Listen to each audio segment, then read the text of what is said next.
Well, we've got an awful lot of people here tonight. Well, thank you very much for all coming. Bad news is Alex isn't here. Even worse news is I'm incoherent through sleep deprivation and after effects of a vaccine jab. So if you want to leave, this is a great time to do it. Loz, do you just want to explain who I am for those people who are wondering why a madman in a hat wearing a Christmas pullover is whistling at them in the middle of May? Well, I mean, I think that says it all, really. But for anyone that doesn't know CJ, Right, I'll put my.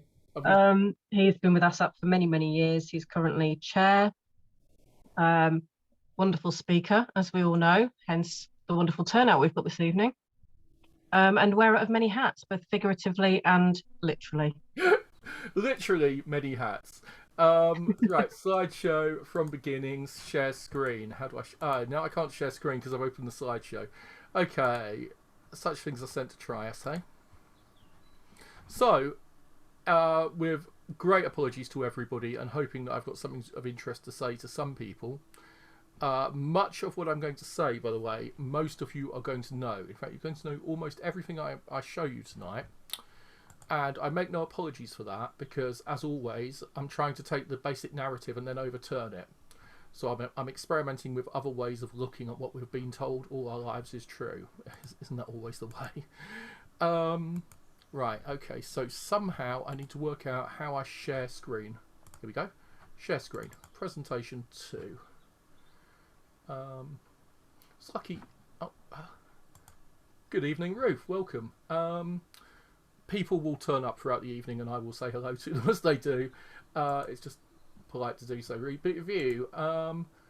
Right, for those who missed it, unfortunately, I'm just going to say this one more time. Unfortunately, our guest speaker tonight's not been able to make it, so I've stepped in at the last moment. I'm going to be talking about the invention of the paranormal. And if you're here, as I'm sure many, many, many of you are, hoping to hear the wonderful Alex, Alex is now going to be doing the 15th of July. Alex is very tired, run down, and she really needs a rest. So I agreed that I wasn't going to make her work for ASSAP for nothing. In fact, I wouldn't make her work for ASSAP for nothing normally, but you know, we can't afford to pay our speakers. So when Alex said she couldn't do it today, I said, don't worry, I will. But that's why you've got an unshaven madman. Hello, more people arriving, and no Alex tonight. She's unable to make it, therefore I'm afraid you've got me. I apologise for the horrible unshaven state. I was up all last night looking after a cat, etc. May I start now? Yeah, let's start. Good evening, everybody. As you know, my name's CJ, and when I'm trying to fill in the Doyle forms, I often, have to think very closely. Am I going to claim this week that I'm a historian? I used to be a historian. I'm a religious studies lecturer. Well, I did that for a while. Am I a ghost hunter? Am I even a parapsychologist? I don't know. But whatever I am, I have spent a lot of my life in academia, and I've developed slightly odd ways of looking at history and culture. Tonight I'm going to talk about what we mean when we use the word paranormal, and I'm probably going to start off with the most important thing, which is the word paranormal enters the English language in 1905. The earliest use of paranormal is 1905, and it's a term that we now just regard as so normal, so natural to use. Now, the word supernatural is older, but it meant something relating to the divine or the demonic. But the actual notion of the paranormal is a really new thing. And the idea that the paranormal includes many different phenomena that previously were considered completely distinct is another new thing. So what is the paranormal? What do we actually mean by the Association for Scientific Study of Anomalous Phenomena when we're looking at the paranormal? And how does understanding the history of it all help us in going forwards? Well, as far back as the beginning of time, we have had claims that the devil, the evil one, evil spirits have inhabited people. As long as we've got archaeological records and written histories, we've known about concepts such as shamanism, we've known about concepts such as spirit possession, and disease, bad luck, mental illness have all been blamed on the devil. And I thought this was a rather lovely picture of Christ casting out a demon. Now, exorcism has certainly gone out of fashion in the last century or so, and nowadays we do not tend to impart spiritual causes to many of these things. We in fact say that they're caused by psychosis, an imbalance of chemicals in the brain, bad experiences and trauma that somehow write over our synaptic links and cause us to learn unfortunate ways of responding to things, and so on. We have physical, sensible, logical, intellectual. Sorry, I'm doing the Supertramp's logical song there. We've got all these new ways to explain things, but the traditional method was often spiritual. And if this is, by the way, Jesus as portrayed in the Middle Ages. I'm not quite sure who he looks like, but anyway. And here he is, and he's casting out demons from a demoniac called Legion into the Gadarene swine, who are seen here. And I love the one in the middle. The expression on his face is, this demon-possessed pig looks really, really, really guilty. He's a very naughty demon-possessed pig.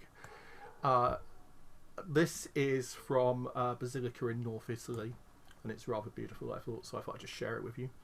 But if you read the Gospel of St. Mark, if you're a paranormal investigator, certainly in the American model, who likes to think about spiritual evil and demonic presences, and the Gospel of Mark, which is the shortest Gospel of the four, and also the earliest, probably written within, well, possibly as early as 60, I mean, possibly as early as the epistles. So if you think Jesus died about 33, 30 to 33, it was written within a generation of his death by people who had known him. You know, there's eyewitness testimony quite possibly in that gospel, which doesn't mean to say that I'm going to say it's all religiously true and it's all exactly what happened. Far from it. I'm sure that, you know, it's a series of what we call pericope, little stories that are being joined together.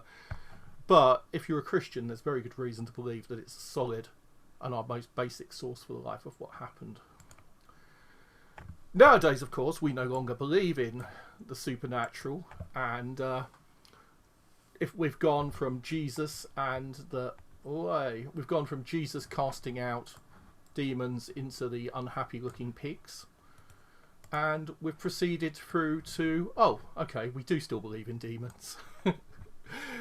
This is a Lego version of The Exorcist, which was just too wonderful to not include. The Exorcist proved to be a very, very popular movie. And in fact, we still do have the Latin Rite. We still do. From the 17th century onwards, the Latin Rite has been the basic standard for exorcism in the Roman Catholic Church. Now, because week after week we have people talking about demons and exorcism, I'm not going to. I'm just going to note that there is still a spiritual response to many of the problems we've just discussed, to the casting out, to what may be mental illness or disease or just bad luck, but we can also interpret it spiritually and as something that can be addressed spiritually, as well as treating it through drugs and medicine, etc. So, I'm going the wrong way. Another aspect of what we might today call paranormal, however, developed within a religious context, but was completely the other way to the demoniac and the possessed. And this was the lives of the saints. And many of the saints developed as they learnt more and more and more, work towards theosis, towards union with God, becoming saintly, becoming Christ-like, and taking on board the teachings of the church. They would start to develop miraculous powers. And this is one of my favourites, St. Joseph of Cupertino, who would, while praying, go into religious ecstasies and then float up into the air. And the other monks would reach out and attempt to drag him down, but he would just keep going back up. And in fact, you know, my first thought is, this is complete nonsense, although we're all high on mushrooms. But my second thought is, well, actually, exactly the same thing happens many years later in South American spiritualism, in British spiritualism. Exactly the same thing is seen amongst some of the holy men of India and Nepal. This idea that you suddenly lose all gravity loses its bonds upon you and you float up into the air. The other thing that saints could do, well, saints had a number of attributes. One of the most common things is obviously bilocation. They had the ability to be in two places at once. While they were praying in a church in, say, Padua, they would be seen in London. While they were in South America, they might be seen in Madrid. So bilocation was a basic principle of holiness. Healing, casting out demons really goes without saying. Ecstatic visions and mysticism, again, goes without saying. Stigmata, where you take upon the wounds of Christ, on either on the palms or the wrists or wherever you take them on, you develop very real physical wounds in religious ecstasies. And also, when you die, you don't rot, you don't decompose, your body becomes incorrupt and gives off the odour of sanctity, which is said to be a smell of violets. So I guess a kind of practical style of mystical research would be to go around digging up the bones of the graves of saints, and throughout history that's actually happened. It usually only works for a while, but there are plenty of churches around the world where you can go and see saints in glass cases. Now, when I said that the word paranormal only came about in 1905, obviously the phenomena we've looked at so far, demonic and angelic, or demonic and divine, has always been considered to be supernatural. But there was another state, a state which is less talked about, and a state that I forgot to put any slides in for, so you'll just have to look at my grubby features for a moment. That state was the realm of fairy. And fairies are a liminal place, it's a halfway house. In Suffolk, the fairies were called Pharisees, after the famous religious doubters of the Bible, or the religious authorities of the Bible who rejected Christ, of the Christian Bible, not the Hebrew Bible, clearly. And because of that, they called them Pharisees. And they were believed to be fairies were believed to have no soul and didn't really partake in creativity as such. Instead, they leached off human creativity. So they stole human children. They loved fermented drinks like beer and bread, which they couldn't make themselves. And they weren't small and cute. They were big and frightening, or at least sometimes they were. But they weren't always evil either. Sometimes they were small and they were benign. And this notion that fairies are in some way related to demons, ghosts, and all the rest of the stuff we're going to be talking about, that would seem really, really weird. Really weird to anyone back in the Middle Ages, you know. They saw a definite divide between the holy, the demoniac, and the fairy. Whereas ASSAP doesn't. We've taken on board this 1905 word paranormal, and we think, well, you know, one measures a circle starting anywhere, as Fort said. I'll get to that in a minute. Let's move on, because another thing that's been common throughout history, and I chose this one because I thought it was a beautiful early 1900s reproduction, has been fortune-telling and divination and augury and astrology and all those other aspects of the so-called paranormal that we don't actually do much with in ASSAP. I mean, the paranormal community in Britain and America is obsessed with UFOs, ghosts and cryptids. And are cryptids really paranormal? We'll get to that in a while. But anyway, so divination has probably been the single most practiced occult and paranormal art throughout history. Let's keep moving down. As well as the demonic and the holy, we also had the fairy, and we also had witchcraft. And witchcraft is sometimes a rather bizarre mixture of all of them. I've never been convinced by the notion that witchcraft is actually anything to do with ancient classical religion and paganism moving on into the modern era. I don't think that was the case. I think that the witch cults was something very distinct, a kind of subversive anti-religion that, or its own religion that developed and was formed alongside Christianity, or sometimes in opposition to Christianity. Sometimes it's a fairy cult, sometimes it's an infernal cult.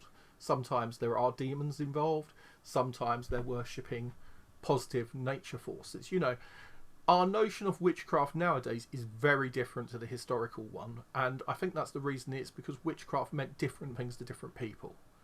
So witchcraft, if we think of it as a word like hacker, you've got white hat hackers and black hat hackers, or even Christians. I mean, there's a huge amount of difference between a dope-smoking Catholic priest, a 20-year-old Mormon missionary girl from Canada, and a 50-year-old gay Anglican roller skating fan from Milton Keynes. You know, I'm being facetious, but they're all very different people.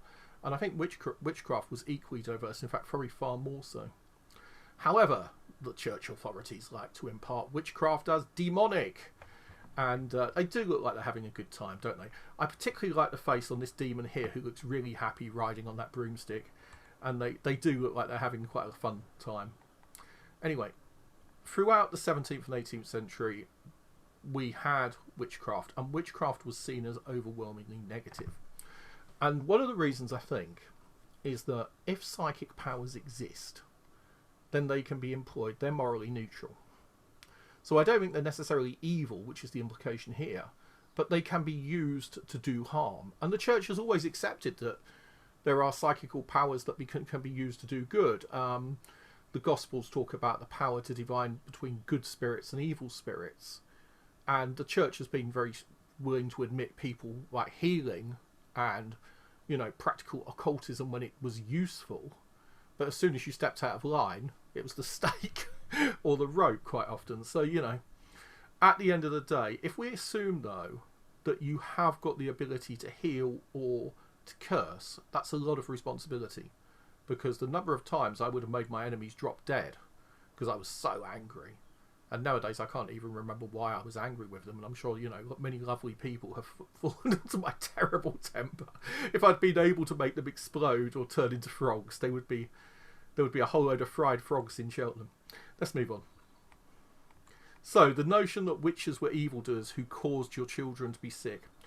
And in fact, ladies like this come in, and this is 1933. This is the Citizen. And if you know Gloucester Cathedral, and I'm assuming most of you don't, but in the centre of Gloucester, there's a little road that goes down with Choir's coffee shop, and above it there was a room. And in that room, with a religious picture and a crucifix, was Nestor of the Forest. Here we have a picture of her. And she was arrested in 1933 for witchcraft. And you might think, well, hang on a minute, this is a woman who was arrested and fined £2 8 which was a hell of a lot of money, for witchcraft. Why do we not hear any more about her? We hear a lot about Helen Duncan, who was arrested, 11 years later for witchcraft, you know, as a fraudulent medium. Why do we not hear more of Nestor? Well, the problem was Nestor was not one of those nice little old ladies who just turns around and, you know, who was persecuted by evil Christians. Nestor, as it says here, cropped up again in 1960, living in St Margaret's Road, Cheltenham. A couple employed by her to do odd jobs, they were her gardeners amongst other things, were accused by her of stealing a garden spade. When they failed to return it, she cast a spell on them by writing, "Those who steal a spade shall dig a grave for the one they love best," on 3 separate sheets of paper. One copy of the spell was posted to the couple, another buried in the garden, and the third burned. Within a short space of time, the couple's baby died and the wife's mother died as well. And Nestor was very pleased with herself. Now, this does not go along with a lot of modern witches' attitudes. And I think many of them would be quite upset about Nestor's outburst. But she was a strong-willed and emotional woman. I'm just glad I never crossed paths with her, especially as I live a few streets away. The same building, or just across the road today, is home to Tony. And I actually last saw Tony when she turned up to a League of Gentlemen radio show as a medium, I think. I think that was the last time I saw her. And she runs a witchcraft shop called Spellbound. And there's a couple of young witches with her here, the couple of ladies who work there. And it's a great shop. I mean, it's filled with incredibly beautiful and expensive stuff that I would not, you know, want in my house because it would give me nightmares. But I've been friends with the Gloucestershire pagans for years. They've thrown chairs at me when I've questioned the honesty of some of Gerald Gardner's claims, and then Ron Hutton said the same things, and they said he was wonderful. But you know, I've always been on very good terms with the local pagan community, and I know many of the covens. So, considering my Christianity, I think, you know, that's pretty good going. But poor old Tony and co. started to get bomb threats, death threats, and have their shop vandalised repeatedly by evangelical Christians who are convinced that they are, you know, bringing spiritual darkness down upon Gloucester. Now, I don't know if you know Gloucester, but to be honest, I think the devil would have a damn hard job to make it any worse. No, that's a bit harsh. It's pretty bad. It's okay, really. I do like Gloucester, but I like to take the mickey.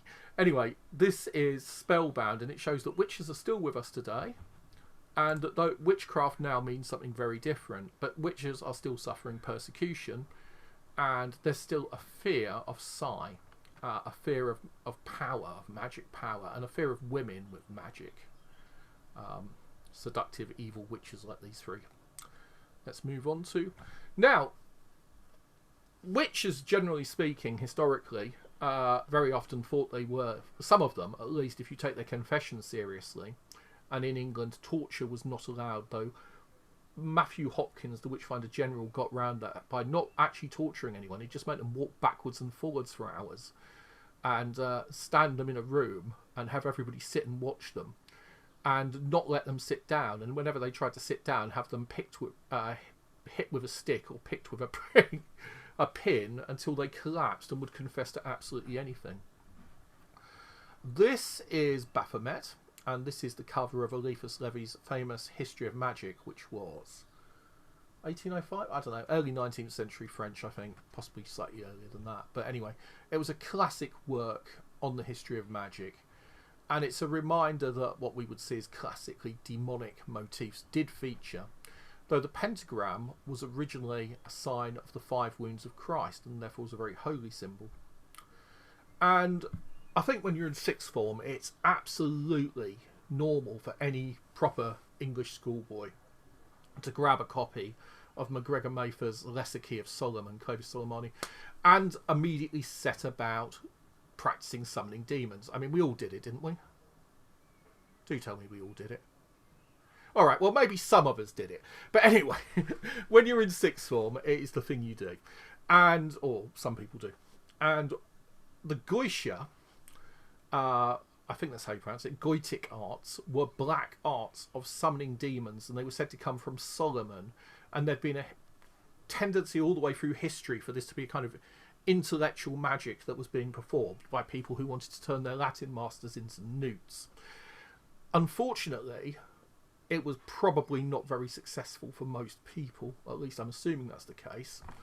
So, assuming that most of you did not in fact spend your entire sixth form career trying to summon demons, what we are, and being really unimpressed when they didn't turn up, Aleister Crowley said there's nothing more satisfactory than being punched by a demon or hit by a demon that 5 minutes before one had doubted its existence. So I took that very much to heart, and like most people who had a scientific mind, I thought, well, if we could summon a demon, at least I believe in this stuff. I believe in something. Anyway. There's another option to demons, however. Here we have Good Queen Bess. Resplendently pink in this version. I was quite impressed by the black lady playing her, actually. I thought that was rather good, but race, yeah. Anyway, we're not going to get into modern discussion about modern TV and culture. Let's move on. Here she is, and who she's watching. She's watching... Oh, she looks rather taken with him, doesn't he? I wish women would look at me like that. She's watching Dr. John Dee. Dr. John Dee was an alchemist. He was a magician. He was interested in scrying. He was an astrologer. In fact, astrology is probably the thing that holds together all his other beliefs. He was a hermeticist. And he belongs to another tradition. And this is interesting because it's a tradition of magic that deals with the secret occult principles of things. And it comes out of Paracelsus, it comes out of medicine, and it leads eventually to modern chemistry, modern astronomy, and many other modern sciences. So perhaps, for once, we could regard some Hermeticism as being primitive science. I don't think that's true of most of these things we're talking about, which we call paranormal. And this is Elias Ashmole, or Ashmole I assume, who was writing in the 17th century. About the time of the English Civil War, there was a big clustering of British alchemists, especially around Norwich for some reason. And they worked in secrecy, and they produced a number of what became quite important commercial breakthroughs in synthetic dyes, in chemistry, and they poisoned themselves, no doubt, as well on the way. But they dabbled in occultism, but they dabbled in it with the support of figures such as the Tsar of Russia and King Charles II. It was still considered to be the height of science in many ways. And so, if the Goetic art is all about summoning demons and is pure spiritual, spiritual evil and attempting to get things your own way, this was the scientific approach to magic. And here we have a wonderful scene in an alchemist's lab where I'm not quite sure. Oh, it's a pestle and mortar type thing, but I'm not quite sure what's going on here. I'm sure DC could tell us, but let's move on. And so, finally, we're coming up towards where I actually wanted to start, which is the beginning of the 20th century. In 1882, a new occult society that takes on board some principles of alchemy, an awful lot of astrology, and embodies the Rosicrucian, which is a 17th century secret society, and the Hermetic tradition is founded in London. And if anyone's ever made one of these, this is a rose cross. Make sure the paint dries before you pick it up.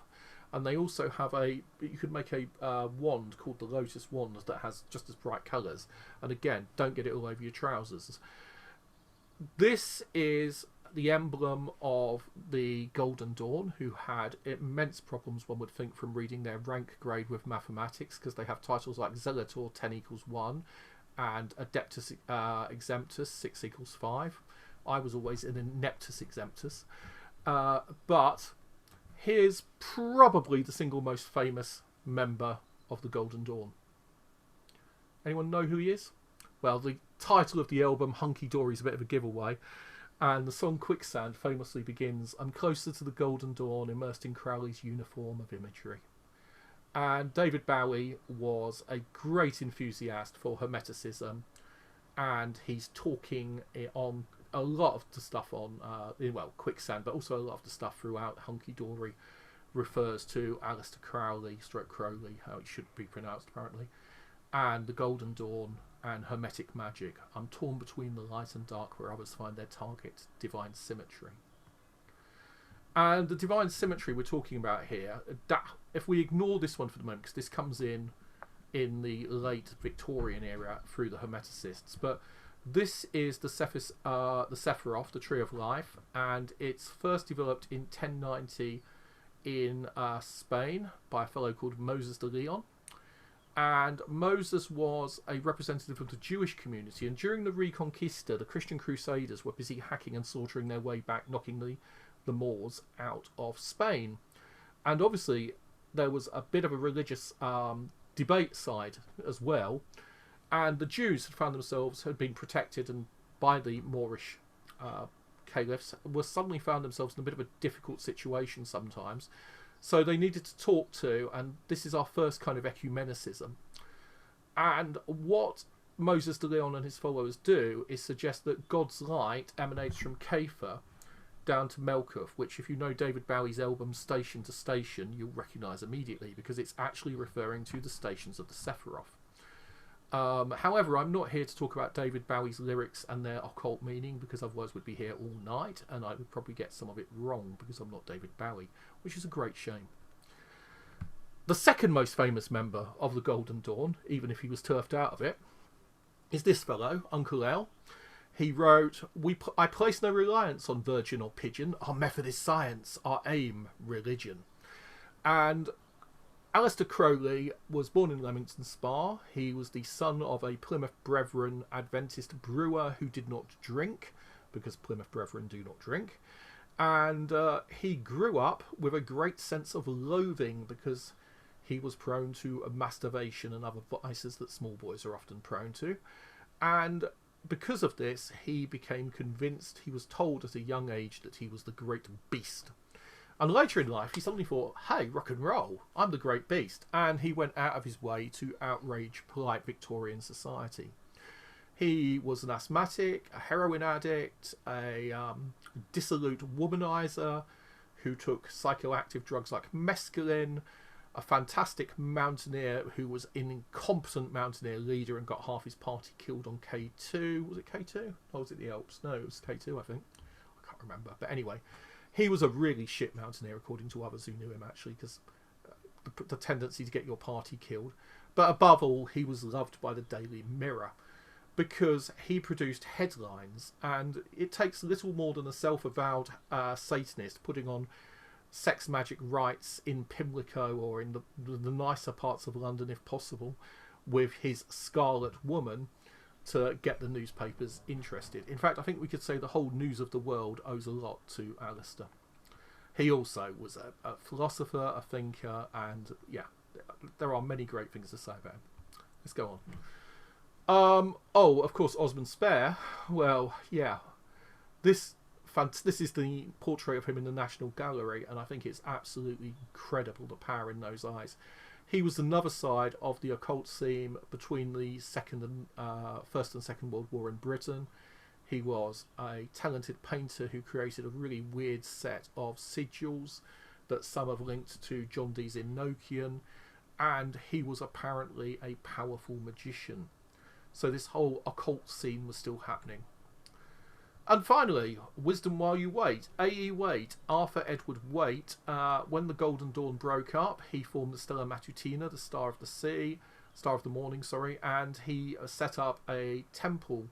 I believe there was one in Weston-super-Mare. There were 4 in the end, and he continued teaching the secret mysteries of the Golden Dawn.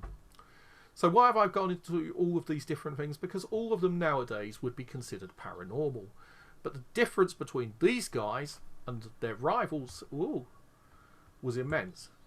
Back in the 1750s, a Swiss doctor by the name of Mesmer had mesmerised Europe with his idea that there was a magnetic fluid that emanated from some people who could use it to influence suggestible types.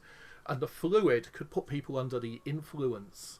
And the fluence, from the same root as influenza, would be particularly useful for dealing with suggestible young ladies. Young, attractive, nubile, suggestible ladies.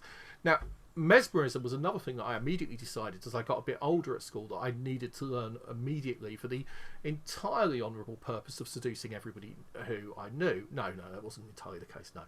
Obviously, my interests were purely academic and scientific, but mesmerism actually is another one of those strange things that at first it's considered to be respectable, it's considered to be scientific, and it's believed to have great qualities in healing and in putting people to sleep for the purpose of surgery.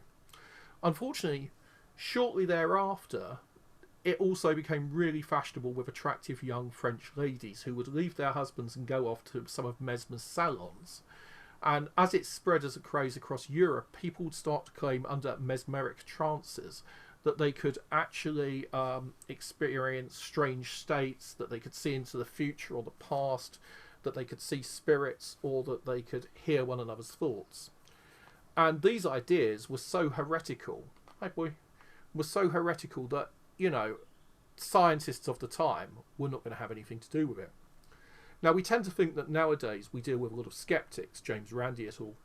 In fact, the Victorian era was far more skeptical than the modern era, and Dickens makes reference to the common notion at the time that ghosts, for example, were just a blot of undigested mustard, a piece of undigested cheese. There's more of gravy than the grave about you, as he says to the ghost of Marley when he appears.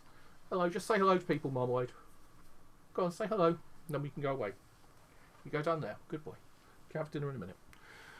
So, during this great rationalist period, there was this attempt to try and make mesmerism from the 18th century. I mean, it obviously worked to some extent. You could obviously mesmerise people. I'll tell you how to in a moment. It's really simple.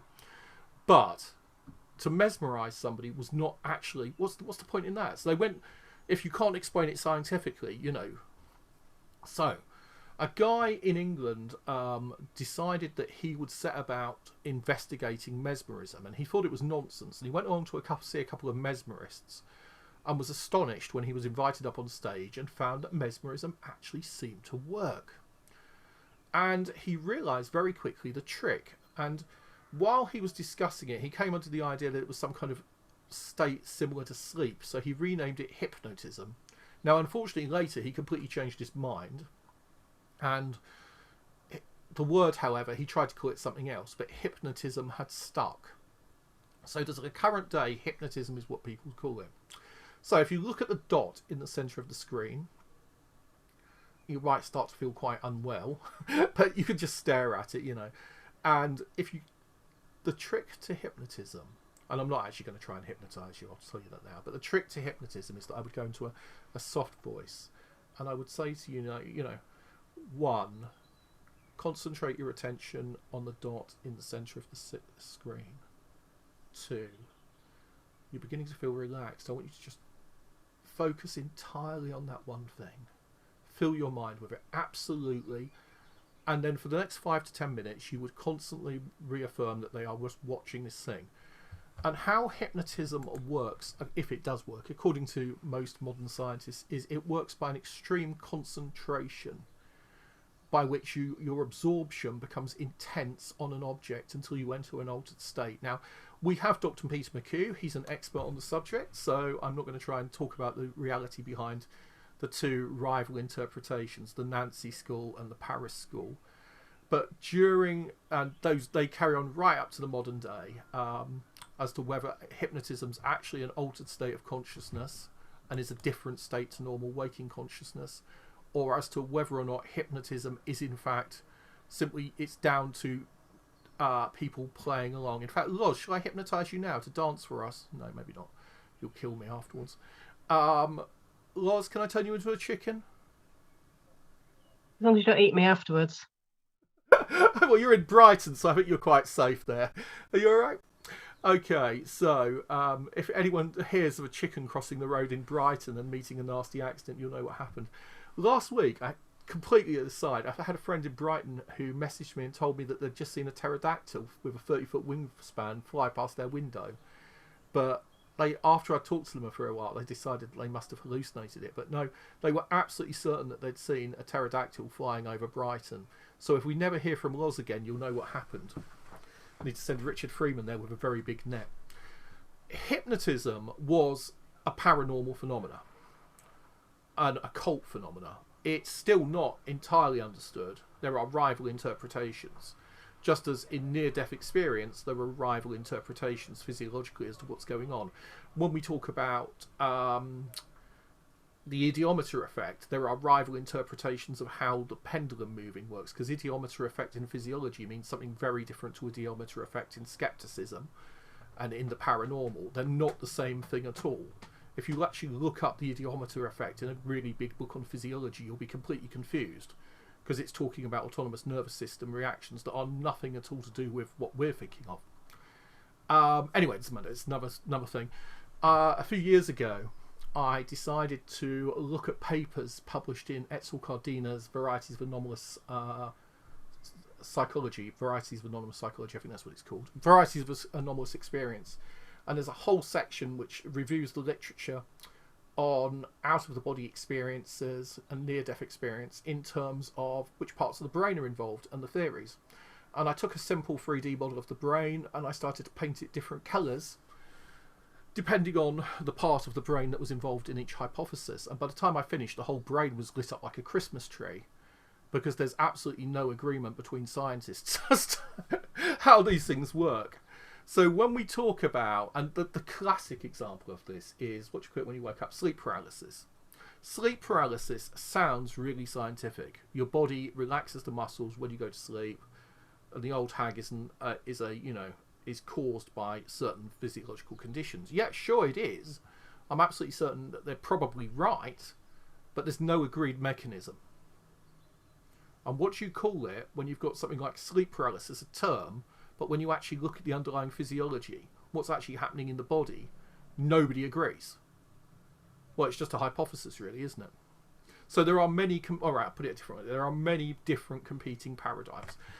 And in fact, on a near-death experience, the only one person I can think of who so far has come up with a model that could be falsified, where you could actually do an experiment to prove it wrong, was Susan Blackmore. And she came up with a brilliant idea, and it was testable, and it was tested, and it turned out to be wrong. But her book, Dying to Live, is worth reading because she actually proposed a mechanism that could be tested. And I think that's really important when you're doing these skeptical things. Anyway, let's go back to hypnotism. So, in the 1880s, we've got the occultists of the Golden Dawn, and the OTO, and the AA, and all the other groups who grew up at that period. And you've also got Freemasonry and Egyptian Masonry and Cagliostro's Masonry. I'm not going to get into the details, but basically there's lots of occultists doing occult stuff. There's the hypnotists who've come out of the Mesmerists and are seen as being more scientific, but hypnotism's still not explicable by science. And then you've got these three. Leah Fish, who was originally one of the Fox. She'd married, she was widowed and was living in New York State further up, Rochester, I think. And Kate and Margaretta Fox, the Fox sisters. And one of the best stories of the so-called paranormal, and happening in roughly the same time. Oh, I've got a bit of time left. I'm okay. So, it's the 1840s. Hydesville is a small town, and it's been snowing for days. I think it was March. And for 2 weeks, every night, as they've tried to go to sleep, the 3 daughters and their mum and dad have heard rapping. Not this sort of iced tea rapping, or the tries to think of other famous rappers and fails, but strange knocking sounds which seem to come out of the wall of their little cabin. I think it only had two bedrooms and one other room. Anyway, it's a tiny little wooden, typical log cabin affair with stone walls in one section, I think. And the 3 sisters, the mother and father, come through and tell them to knock it out. But it carries on night after night, and it's clear that the sound seems to be coming from all over the place. It's not coming from just the bed where they are, it's coming from different rooms. So, on this particular night, they decided that they were going to go to bed early. And I'm going by the earliest record we have that was published by Lewis back in the 19th century, who had a collection of the very, very early founding documents. And the girls went to bed, and the parents go to bed as well, and everyone's trying to get to sleep, and the knocking starts up, and they ignore it for a while, but then it's knocking around the bed, and it's just persistent. And finally, I think it was the mother who first said, "Right, okay, do you want to talk to us?" And there's a loud bang, and so she says, "Okay." And it's the classic, try 1 knock for yes and 2 knocks for no, or the other way round. The thing is that although that's a cliche now, nobody had ever done it then. So she tries to call out the letters of the alphabet, and then she says, well, just knock the number of times the letters you want. And she discovers that it's a spirit that's trying to talk to them. Not a living spirit, but a dead spirit. And she says, did you come to harm? I did.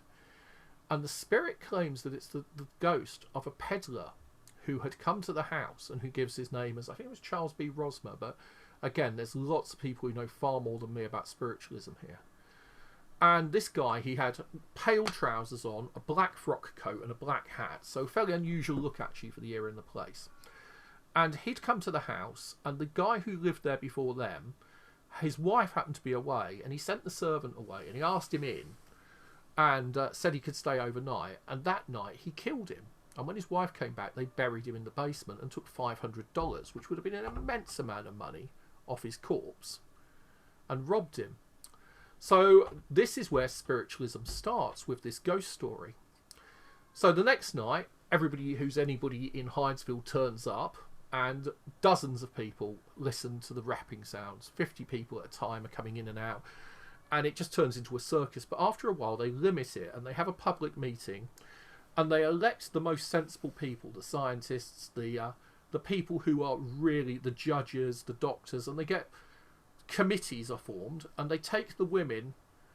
By this time they've noticed that most of the phenomena centres around the girls, so they take them out of the hut and they take them to places that they control, such as the mayor's office or the town hall, and they take them to places where they don't know they're going to be, and they ask them questions. And they don't ask them questions that the girls will know the answers to.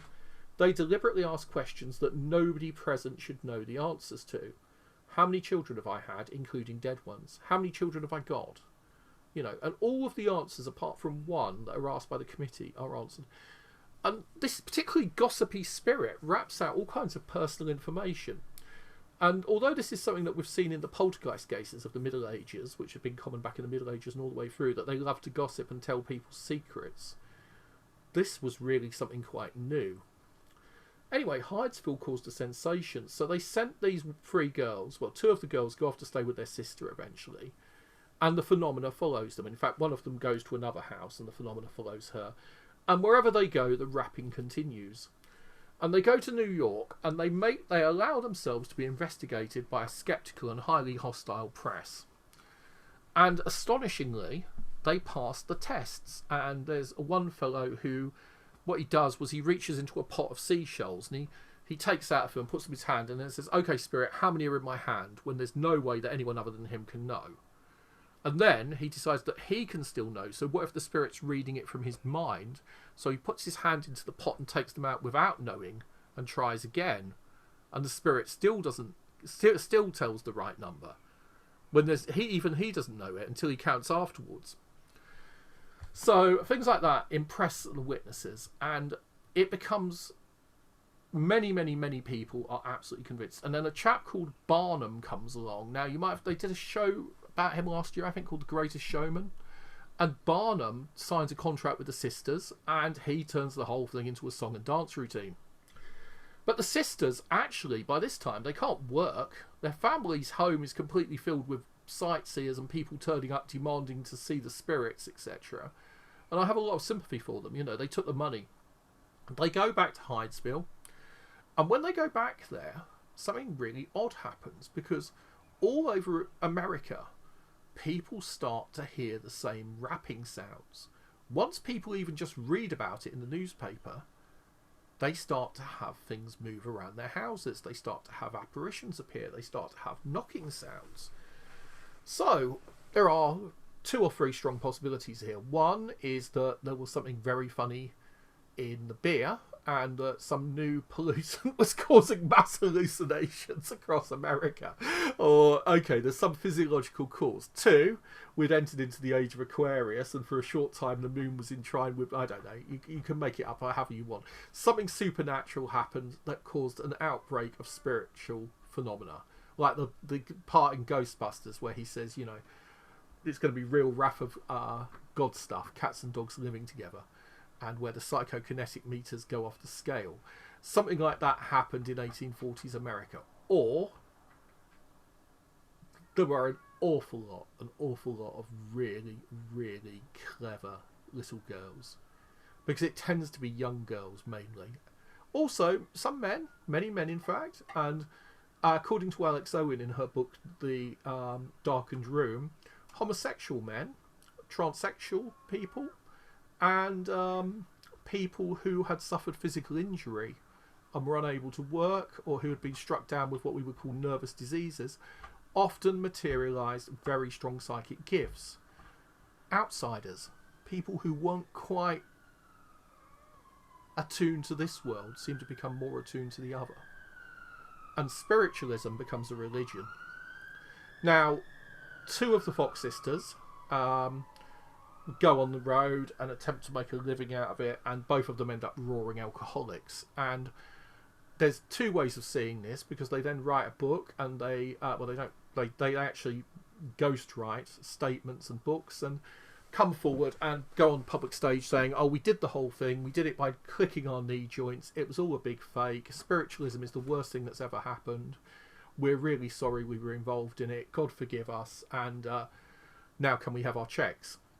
And Leah actually went on to try and recant her recantation, and they keep recanting whenever they need money, and then saying no, it was true all along, and their lives become miserable, tragic, and pretty awful. Not a great advertisement for spiritualism.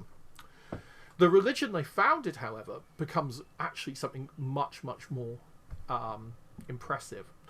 And across England there are seances going on, and across America and across Europe and France and Germany had scientists who dedicated years of their lives, and people, some of Britain's leading physicists, were absolutely fascinated by the seance phenomena. And the thing about spiritualism was that the tendency nowadays is to assume that everybody living in the Victorian period was simple, prone to hallucinations, or really suggestible, or had never seen a magic trick. But when you look at people like Baggerly, Carrington and Fielding, who did the investigations for the SPR, they were all magic circle conjurers or closely allied with a magic circle. They were experts in the art of deception, and yet they were convinced to some extent by Eusapia Palladino, who at other times was clearly committing fraud. And you've got people like Daniel Douglas Hume. There's no place like Hume. Home is actually how you say it. That's hence the joke about no place like home. But it's spelt Hume. But yeah. Anyway, it doesn't matter. He was a fantastic medium, supposedly, who was never actually proven to be a fraud. And there were a lot of them. And there were others who were absolutely 100% fraudulent, like the Davenport brothers, who came to England, came to Cheltenham, and a young watchmaker called John Neville Maskelyne saw them perform, and he said, I can do everything they did, to the people who were afterwards who said they were impressed by the miracles. And 3 days later, he went down to the tent and he repeated everything that the Davenport brothers had done in their seance using magic tricks, and then actually explained how he did it. And he went on to help found the Egyptian Hall in London, become a magic circle conjurer, and he's one of the great debunking magicians. And Randi really just runs after him. There's a whole long history of magicians who took part in experiments with the Society for Psychical Research. And every time James Randi used to say, and I emailed him quite a lot, but every time he'd write on a forum, well, why don't ghost hunters use magicians? I would scream and something would die inside me, because I could think of 30 magicians had been involved in psychical research. Oh, who's this? Martha Burrowes, perhaps, or Eva C. I don't know. The ectoplasmic lesbian mediumship of Eva C. was an article by Baron Schrenk von Notzing. He was known in France and Germany as Baron Shrink at Nothing, because of his tendency to be quite happy to strip young ladies naked, tie them up, and probe them deeply in search of, well, have assistants do it at least. Unlike your respectable ASSAP exec, he was actually doing this entirely for the purposes of science, to ensure they were not concealing horrible cheesecloth around their persons. A certain type of medium, called a materialization medium, started to produce these figures out of what they claimed was ectoplasm, which most people have claimed actually looks like crudely made masks out of papier-mâché and cheesecloth soaked in luminous paint. Materialization mediums, unlike the other higher phenomena, the mental mediums, were often adverse to being examined with the lights on, because ectoplasm recoils and can kill you. Now, I would think, taking one look at pictures like this, that the whole notion was complete nonsense, but then I read something like W. Crawford Knox's 1926 and 1919 papers, I think, on Kathleen Goliger and the Goliger circle, or the papers on Harry Price's work with Stella Crawford, or there's so many brilliant scientists who worked with people who may actually possibly have been real. So why do I doubt it? Well, because a priori I just think the whole thing sounds like nonsense. But then so does quantum physics. Quantum mechanics sounds like utter bollocks to me. It makes no sense whatsoever, because I'm not a mathematician. And so therefore, lots of things in life make no sense to me. So why do I find weird spirits like this ridiculous? Dunno. Let's carry on. Spiritualism is unlike any other religion that was around in the late 19th century, in that its faith claims were directly testable, and spiritualists will ask you to come along and experience what's going on for yourself. And here is something that you get. I think this is actually a deliberate fake, because otherwise the guy was obviously trying really hard to get caught. But you can see Queen Victoria there. Mumford and others developed spirit photography. Marmalade, what are you doing? Okay, he's playing. And spirit photography, again, takes the latest technology on board. And ghost hunters nowadays have tended to take the latest technologies. In the 1960s, the recording hypothesis grew up to explain ghosts. The stone tape theory, through Nigel Neal's beautiful 1970, is it? Play, The Stone Tape. If you've never seen The Stone Tape, watch it. It's great. The special effects are actually really eerie. And like Quatermass, it still has the power to thrill. Whereas some early Doctor Who doesn't really do it for me, but Quatermass, definitely. And another Nigel Neal, The Stone Tape, definitely worth watching. I also, what's the wonderful ghost film from that era? There's a black and white film that's based on Turning the Screw, and I can't remember what it's called. It's not the others, but anyway, again, there's loads of great films from the 1950s and 60s. Try watching the horror ones. Right, Stone Tape. As well as, going back to technology, somebody else who was quite fond of technology, this is André Breton. André Breton wrote the Surrealist Manifesto. He was a poet, he led an art movement, and the Surrealists were born out of automatism and their automatist bureaus, Surrealist bureaus, which were set up in a couple of places around Paris and Brussels and places such as that, were designed not only to introduce randomness and chaos and break down rationality and allow the unconscious through. they were also huge fans of automatic writing and of the seance and of the planchette and of what we would now call Ouija boards. And they would experiment with these things for hours and hours and hours. And Breton would attempt to use this as a way of accessing the unconscious primal mind. And he believed that this was the root of all great art, was the ability to go beyond the conventional, beyond the mind that was created, the mind of culture, and to access the pure realm of ideas. And he was hugely interested in spiritualism. There would be no, he said many times, there is no surrealism without spiritualism and without automatism.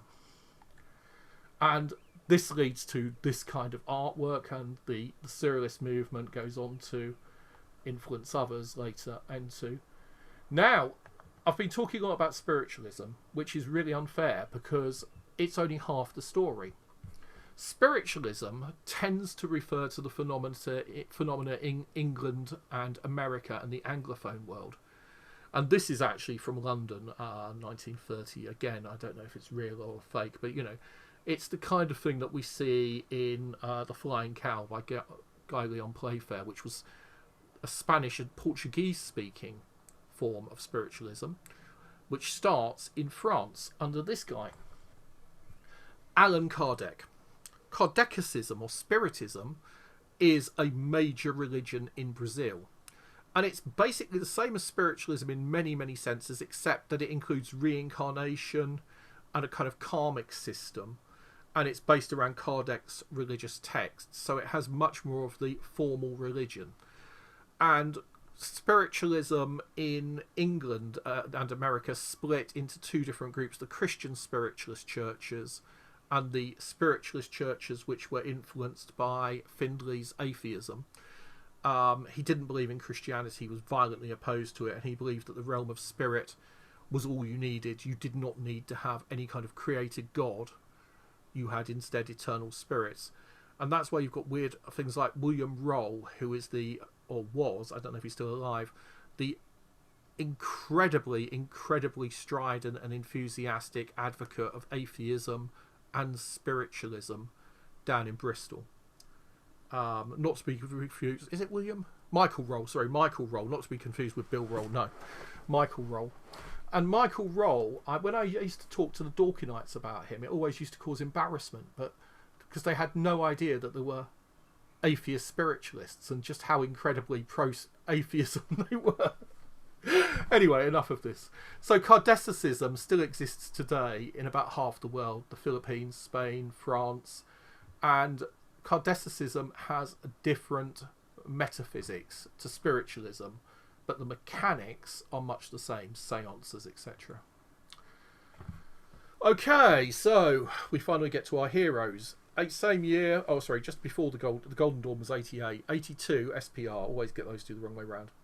Society for Psychical Research was founded in 1882. 99 years later, a group of heroic young people decided that they weren't doing anything, that they were old fogies, that they were only interested in new style parapsychology that was happening in Edinburgh at that time, and that they weren't getting out and hunting ghosts. And those people went off and they set up a group called ASSAP. Annual General Meetings, nomination of candidates for office, 10th of November 1982. The first annual general meeting of the Association for the Scientific Study of Anomalous Phenomena will be held in the Midlands area on the 27th of November. I have recently, with the help of Alan Murdy, he's been fantastic. He's helped me retrieve a huge amount of documentation. He sent it to us and he's been incredibly kind. We've recovered a whole load of documents from the early days of ASSAP, and I just want people like Morris and everyone who was there and who's still with us to actually enjoy what we've got back and have a look through it. So I'm going to try and find some way of getting it out to you all soon. The SPR, and I know it's getting late, but I'll just talk for a few more minutes and then I'll kind of get to where I was getting to. The SPR comes along, and psychical research is a new thing. Psychical research is a scientific attempt to investigate a number of different phenomena, and they set up committees, and amongst the committees they have is a committee on hypnotism, because after all, we don't know what hypnotism is. Hypnotism and mesmerism is one of the first subjects studied by the SPR. They're also interested in what became psychology, the unconscious mind, the subconscious mind, and the limits of perception. And recently there's been a lot of recognition amongst psychologists of how much of the early work of psychology on consciousness and on perception and on memory was actually performed and forgotten 100 years earlier than mainstream psychology remembers by the members of the SPR. And those papers are being rediscovered at a rate of knots. And there's a real... I went to a Skeptics in the Pub talk expecting, you know, that when I mentioned Tony Cornell's, some of his experiments, and then I mentioned the fact that they drew upon experiments that had been published, you know, in the 1880s, I expected to be shot down. But the bloke said, no, exactly what I was going to say. And I'm delighted you know about Cornell's experiment. And I'll tell you about that later. But anyway, the SPR stuff, because it was done through a society that was not considered mainstream in many ways, a lot of it has been forgotten and is only now being recovered by mainstream science. In 1894, they investigated my beloved Cheltenham ghost. If you've got the journal, which will be coming out electronically this week and physically this week, there's I think it's only 49-page article in which I deal with the history of that. Oh, ladies, the most beautiful man in the world, as we all know, was Edmund Gurney. And it was said at the time that women fell in love with him as soon as they saw his eyes or his moustache. And his beauty was such that... Is it Chris Hemsworth they talk about nowadays, the ladies? I don't know, I'm not a lady. But even more attractive than the current chair of ASSAP, Edmund Gurney. So, ladies, if you'd like to avert your eyes, this is Edmund Gurney. Hot, huh? Well, he doesn't do anything for me, but I'm not that kind of girl. Anyway, actually, he's got nice eyes. He's quite handsome, isn't he? He's quite regal. But Gurney, Myers, Podmore, Sidgwick, we tend to think of them as being the elite cream of Victorian intellectual society. What we're neglecting is this guy who's Stainton Moses. And why? Because in 1888, that's right, yes, 6 years after the foundation, the first president of the SPR, Barrett, left. He was a scientist himself. And Stainton Moses went with him. And so did people such as this man. He stayed a member, but his loyalties lay with the London Spiritualist Alliance. This is Arthur Conan Doyle. Now, these are no dullards. The people who left the SPR and went off to found the London Spiritualist Alliance were not idiots. They were very, very, very intelligent people. And one of the greatest brains of the movement, I think, was this fellow, W.T. Stead. Unfortunately, was told he was given a warning against travelling on the by a psychic against travelling on the Titanic. Had actually written a short story in which he talked about a liner called the Titan that hit an iceberg and sank. Travelled on the ship anyway because he'd been told by a medium he trusted that he would, I can't remember what it was, go to prison twice more and be kicked to death by a gang of urchins in the street of London. And therefore felt he was quite safe and didn't take any insurance out, which was a shame, really. But Stead was a brilliant journalist. He was a crusading journalist against what we would now call the sex trade. White slavery, I think he would have called it, but the sex trade, sex trafficking. And I think it's a shame that Stead's not remembered more. And William Stainton Moses was also another intellectual giant. And that other fellow, Arthur Conan Doyle, wrote some short stories or something, I don't know. He was quite well known for a while. Oh, okay. Either the cat's knocked them out or I've run out of slides. So, I'll save that one. Right. Marmalade, can you not stand on my screen? Okay, I'm just hoping he doesn't stand and turn the computer off. So, we've got up till the creation of the SPR and we've seen how all these different things come together. And at this point, we've now got all these wonderful different people, but all of these were seen as distinct. There's a relationship between psychical research and spiritualism, and there's a relationship between angels and demons, between the church and the devil. Witchcraft and fairy seem to be pretty strongly together, but there are other notions which don't really fit in. And while the London Spiritualist Association becomes the the College of Psychic Studies, and you've got the Spiritualist Association of Great Britain, you've got the National Spiritualist Union, you've got the Spiritualist National Union? can never get it the right way round. NSU is non-specific euphoritis, so it's not that. It must be SNU. Death by snoo snoo, not... Yeah. Anyway, the point about all of this is that all of this material comes together, and in the early 20th century there's an attempt to bring in new stuff, dowsers. There's a brilliant Dutch scientist who is actually quite respectable and is a member of the Dutch Royal Academy and is busy looking after the zoo there, who writes a book, I can't say his name, Aldermans? Oh, I'll get it wrong. I can't even say vrouw. Vrouw? Is that how you say it for lady?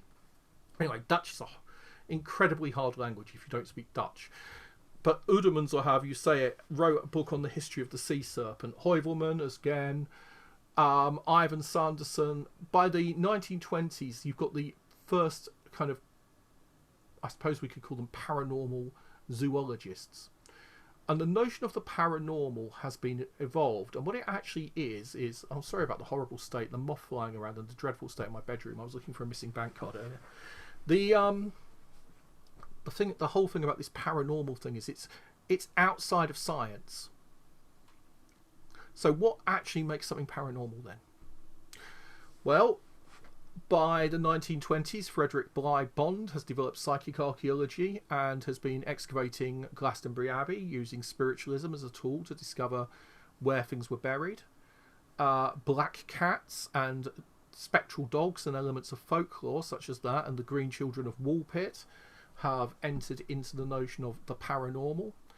And then you've got something really weird that happens. And there's something actually that I discovered years ago that I found quite funny, which was almost the same thing. So I'll start by telling you the ridiculous perverted version, and I'll tell you the paranormal one. In the late 19th century, I think it was about 1890 to about 1905, there was a respectable thing called something like the Ladies' Journal, Gentlewoman's Quarterly, or something like that. It was a small, limited publication for women. And then one day, I think it had a circulation of about 200. It was a ridiculously low circulation thing. And then one day, somebody sent in a letter which they published on how to discipline their teenage daughters. And should they tie them up or spank them, or what should they do with their dreadful teenage daughters? And suddenly, lots of people started to reply. But they weren't the usual readers, and suddenly it went through the roof. And eventually, they're realising what was going on. The editor said, right, that's enough of you perverts. You can all go away. And closed it down. And they moved over to other magazines. And in the end, some enterprising publisher decided to publish The Pearl and various other pornographic works that took up this kind of desire for people to talk about salacious, perverse things as a coded way of talking about sex. So you actually had, out of a perfectly innocent situation, something ridiculous, completely different to it comes up. So let's start this version with a sleazy magazine, which there were loads of them, but you've got things like Amazing Tales and Astounding Stories, the pulps of the 1920s. And you've all heard, during the First World War, there'd been restrictions on paper use. So cheap paper, pulp, was really cheap. It's paper that's, not very high quality. And the pulp magazines had a reputation for not being much better. And H.P. Lovecraft, the great horror writer, never actually got to publish a book in his lifetime. All of his work was published in Weird Tales and other pulp magazines. So what's all this got to do with the paranormal, you say? Well, around about the 20s, something happens because they suddenly discovered that if they publish true accounts of people fighting sea serpents, they're nearly as exciting as Conan the Barbarian. And they start to publish stories about aliens coming to Earth, and they start to publish stories about Bigfoot stealing women, and they start to publish more and more of what we now call the paranormal. And at one level, that's where it actually starts. It starts in the fiction magazines, where weird, entertaining stories, but which are salacious, actually become so successful that suddenly the publisher thinks, why am I publishing the Gentleman's Quarterly when I can publish a porn journal and make more money? Or why am I publishing Astounding Stories with stories of mighty feud barbarians when I can publish a whole magazine dedicated to stories about strange lights in the sky, mystery disappearances, bizarre murders, etc., etc. And the result from that is that there's this kind of notion of paranormal begins to coalesce, and it takes in almost everything. It's a grab all, but there's no philosophical justification for it. And so the SPR, the psychical researchers, would have nothing to do with lights in the sky. I'm pretty sure the SPR to this day doesn't really interest itself in ufology or cryptids or anything like that. They are very much interested, however, in the psi hypothesis. I'll get back to that in a moment. I promise I'll shut up in a minute. I'll go on to about 20 past and I'll stop. So all of these things, the disreputable and the reputable, coalesce in magazines like Weird Tales. And then they start to have their own paranormal magazines. And I won't go into detail, I haven't got time. But yeah, this is the point, that basically we have a cultural movement and a notion of paranormality is emerging. And then out comes something else. Charles Ford, brilliant author, difficult to read.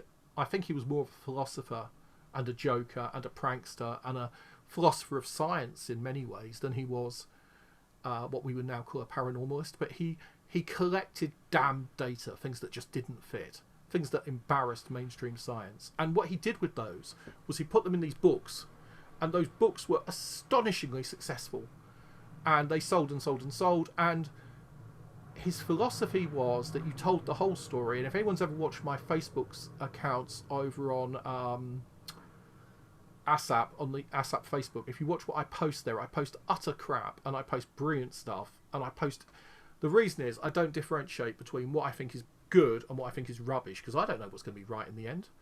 And Thought said we measure a circle beginning anywhere, and I think he was right. And I think that psychical research had become very much dedicated to trying to prove human survival through very, very harsh testing of mediums. Parapsychology, which developed later, had become dedicated to pursuing the psi hypothesis, which I can explain briefly in a moment.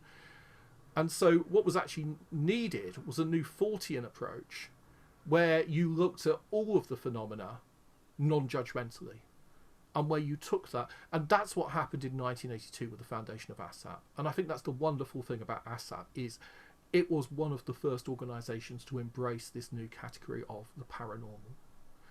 So, going back to the SPR had gone through three main stages. The first stage, when they were very much interested in spiritualist mediums and apparitions, but they'd also studied Reichenbach phenomena. Reichenbach or odic forces are lights that could be seen around the poles of a magnet if you closed your eyes, squinted really hard, and sat in the dark and happened to be an attractive young lady. I'm joking, but it was very close to that. You could look it up on... There's plenty of good articles on the web that will explain it to you. But also, I really should have worn a different pullover, but I'm sorry, I know it's May. But, as I say, I've been up 36 hours and had my second jab today, so I'm feverish a bit as well. In the 1920s, lots of different disciplines had suddenly professionalised, and the reason was, in the early 20th century, physics had suddenly proven really popular and successful by just chucking out all of the kind of theorising and all of the stories and all of the passion and the romance, and just basing physics on hard numbers. And what they've done is they've mechanised everything. They've taken it down to the bare fundamentals. And so what happens after that is every other science tries to become physics. Everyone wants to be a hard science. Psychology goes that way, and that eventually leads us into behaviourism and then into modern neural images and stuff like that. Archaeology goes that way, and the older antiquarians get thrown out of archaeology in the 1920s, and the old myths about places and the old folklore of place and the old antiquarian tradition, they tend to wander off into dowsing. And that's my hypothesis, actually, is that dowsing, in many ways, the trying to claim back the symbolic landscape, the earth mysteries, the sacred landscapes, what we call the Dragon Project in Albion through the precursors of ASSAP and the people whose legacy I want to reclaim, all that stuff actually had been important in archaeology in the past, but was rationalised out of it in the 1920s. And the sciences, more and more, archaeology stopped being a humanities subject and became a chemistry and biology and physics were your basic skills. And the same thing happened in psychical research. They attempted to make it a hard numerate thing by doing large-scale experimental testing. and it turned into parapsychology. And parapsychology is wedded to what we call the psi hypothesis, or the general ESP hypothesis, which is the hypothesis that, forget about dead guys, poltergeists, etc. like that. Well, that's another story. I'm not even going to go into apparitions and poltergeists because I've talked about those before. But all of those phenomena can be explained not by spiritual forces, not by demonic, not by external forces even, not by invisible creatures in the room with us, but by unknown powers of the human mind. What's sometimes called psionics in Traveller and science fiction role-playing games. What's called, I don't know what they call it on Star Trek, but things like telepathy, a word that is only created in, I think it's 1893, by F.W. Myers, writing up at Lippiatt Road, just up the road in Cheltenham. And Myers also helps coin a whole load of other words. Telepathy is his great contribution. And if you go back, extrasensory perception, I think, is Tishner and is 1929. It's much more modern than you think. And if you go back historically, there's very little evidence of thought transference as a notion in history before the 1880s. Telepathy emerges as an explanation to discredit spiritualism. The medium's not doing it by talking to the dead, she's doing it by reading your mind. Or by reading somebody else who's alive's mind, the super ESP hypothesis. So there's no notion of telepathy or ESP until scientists need to discredit spiritualism. And psychical research was often used as a blunt tool to discredit spiritualism. And as you may have gathered, my sympathies are all over the place, because I find all of these groups fascinating and all of these people fascinating. But all of it comes together in 1930. And when it comes together in the work of Charles Fort, who said, you can measure a circle beginning anywhere.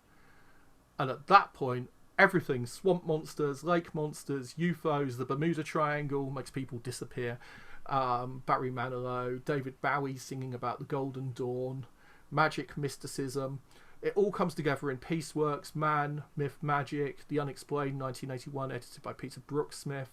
And nowadays, we talk about the paranormal community. Well, I don't, but people who are in it do. We talk about paranormal research, and everyone thinks they know what we mean. But it's actually a mad hodgepodge of all these different ideas that were only brought together within the last 100 years as a notion. So what do I think the paranormal is? Well, firstly, I think there's probably spiritual forces involved, and I'm not sure. I know full well, in fact, being somewhat versed in the philosophy of science, that science is not designed to deal with anything that's not replicable, consistent, applicable natural law. If you look at Hume's problem of induction, if you're interested in that kind of thing, you'll very quickly see why one of the fundamental axioms of science is it only deals with constant natural law. It cannot deal with miracles in the Humean definition of the suspension of natural law, because it deals with the average conditions of our universe. But ignoring that, and ignoring whether or not there is a spiritual reality, because that's something that it's not open to scientific study, so to speak. It's only open to philosophy and theology, and most of us aren't going to go that way. What does that leave us with? Well, the paranormal, not the supernatural. The supernatural is these spiritual things, which I'm just going to push out and say, well, if they exist, they're nothing to do with our universe. They're something that comes in from outside. I'll try to talk about that another time. But the paranormal, which is most of the stuff we talk about, ESP, ghosts, poltergeists, demons, mind-reading cats. Stop trying to eat my aerial. You'll stop my Wi-Fi, and this will suddenly... Well, actually, everyone needs to go anyway. The point is that paranormal phenomena